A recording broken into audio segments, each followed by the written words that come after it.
टोपीलाल जी एक बहुत ही लोकप्रिय सर्कस कंपनी के मालिक थे। उनकी सर्कस कंपनी के साथ एक बहुत बड़ी ड्रामा कंपनी भी थी।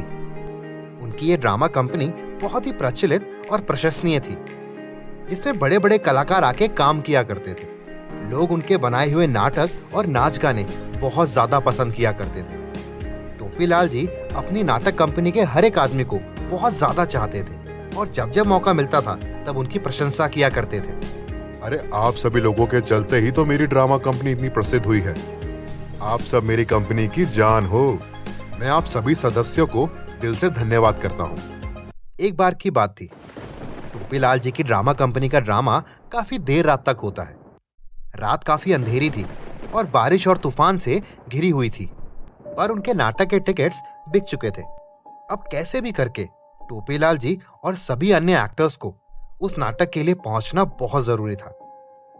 सभी लोग तैयार होते हैं, पर उनके ग्रुप का एक सदस्य प्रकाश उस दिन लेट आता है और प्रकाश के लेट आने की वजह से सभी लोग बहुत ज्यादा परेशान हो जाते हैं। अरे ये प्रकाश कहाँ रह गया? हमें निकलना भी है। बाहर कितनी तेज बारिश हो रही है और एक ये प्रकाश है, इसका कुछ अता पता ही नहीं।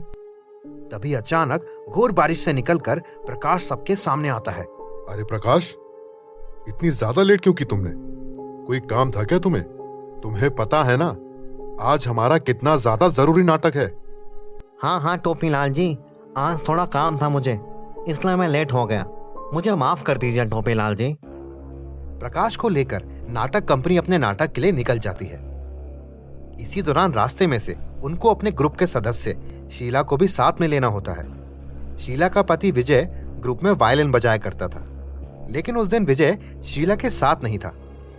अरे शीला, विजय कहाँ है? आज हमारा नाटक है। आज हमारे लिए बहुत जरूरी दिन है, लेकिन वो तो तुम्हारे साथ आया ही नहीं। आखिर माजरा क्या है? टोपीलाल जी, मुझे नहीं पता विजय कहाँ है। शायद उनको आने में लेट होगा। हम उनकी राह नहीं देख सकते, वरना हमारा नाटक नहीं हो पाएगा। टोपीलाल जी और बाकी सभी सदस्य शीला को हामी भरते हैं और गाड़ी में बैठकर नाटक के पंडाल के लिए निकल जाते हैं। अब यूं ही 5 दिन बीत जाते हैं। टोपीलाल जी शीला से पूछते हैं, शीला बेटा, विजय का कुछ अभी तक पता नहीं लगा। क्या तुमने पुलिस में कंप्लेंट की? नहीं टोपीलाल जी, मुझे पुलिस से डर लगता है। नहीं शीला, अब हमें पुलिस के पास जाना ही पड़ेगा और पता लगाना पड़ेगा कि आखिरकार विजय कहाँ है। दोनों मिलकर पुलिस स्टेशन जाते हैं।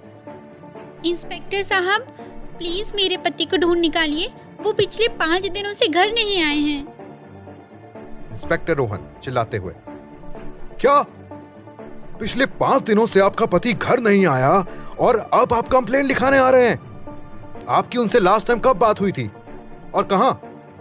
इंस्पेक्टर साहब, जिस रात वो गायब हुए उसी रात वो कुछ गहने मांग रहे थे मुझसे, पर मैंने देने से मना कर दिया क्योंकि वो मेरी माँ की निशानी है। इसी बात पर वो गुस्सा होकर चले गए। प्लीज इंस्पेक्टर साहब, हमारी मदद कीजिए। विजय हमारे ग्रुप का बहुत ही सच्चा और होनहार सदस्य है। उसके अचानक गायब होने से हमारे ग्रुप में मायूसी छा गई है। आप लोग चिंता ना करें, विजय का केस मैं खुद हैंडल करूंगा।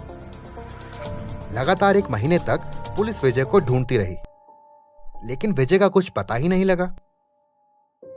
एक दिन एक पेड़ के नीचे विजय की घड़ी मिलती है और वहां से एक पैर के निशान मिलते हैं। उसी निशान के पीछे इंस्पेक्टर रोहन जाते हैं तो देखते हैं सामने एक वीरान सी झोपड़ी है, जिसके ऊपर बहुत सारी झाड़ी होती है। उस सारी झाड़ी को साफ कर कर अंदर जाते हैं तो देखते हैं कि विजय वहां बंधा हुआ है। उसके मुंह पर टेप लगी होती है। विजय, तुम यहाँ क्या कर रहे हो? किसने तुम्हें यहाँ बांध कर रखा है? इंस्पेक्टर जल्दी विजय को वहां से छुड़वाता है। इंस्पेक्टर साहब, ये हमारे ग्रुप का सदस्य प्रकाश का काम है और मेरी बीवी शीला उसके साथ मिली हुई है। प्रकाश और शीला मिलकर टोपीलाल जी का लूटने का प्लान बना रहे थे। मैंने उनको मना किया तो उन्होंने मिलकर मुझे यहाँ बांध दिया। इंस्पेक्टर रोहन प्रकाश को अरेस्ट कर लेते हैं और उससे पूछने पर वो कहता है, हाँ इंस्पेक्टर साहब, ये हमारी ही प्लानिंग थी। मैं और शीला एक दूसरे से प्रेम करते हैं और हम टोपीलाल जी के सारे पैसे लेकर यहाँ से भागने की फिराक में थे, लेकिन इस विजय के बच्चे ने हमारी सारी प्लानिंग चौपट कर दी। अब इंस्पेक्टर रोहन शीला को पकड़ने निकलते हैं।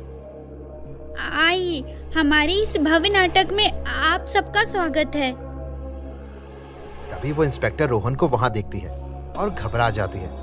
उसके पसीने छूटने लगते हैं। वो स्टेज से भागती है, लेकिन इंस्पेक्टर रोहन सबके सामने आकर शीला को अरेस्ट कर लेते हैं। प्रकाश और शीला को पकड़ के इंस्पेक्टर रोहन दोनों को जेल में डाल देते हैं। जब टोपीलाल को यह पता लगता है तो वो इंस्पेक्टर से कहते हैं, अच्छा इंस्पेक्टर साहब, आप समझा मैं। जिस रात विजय गायब हुआ था उसी रात प्रकाश काफी लेट आया था। अब सब समझ आ रहा है कि आखिर माजरा क्या था उस दिन।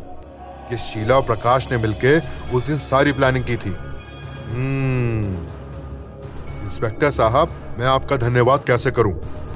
आपने मुझे लुटने से बचाया और हमारे ड्रामा कंपनी के सबसे इंपॉर्टेंट मेंबर विजय की भी जान बचाई।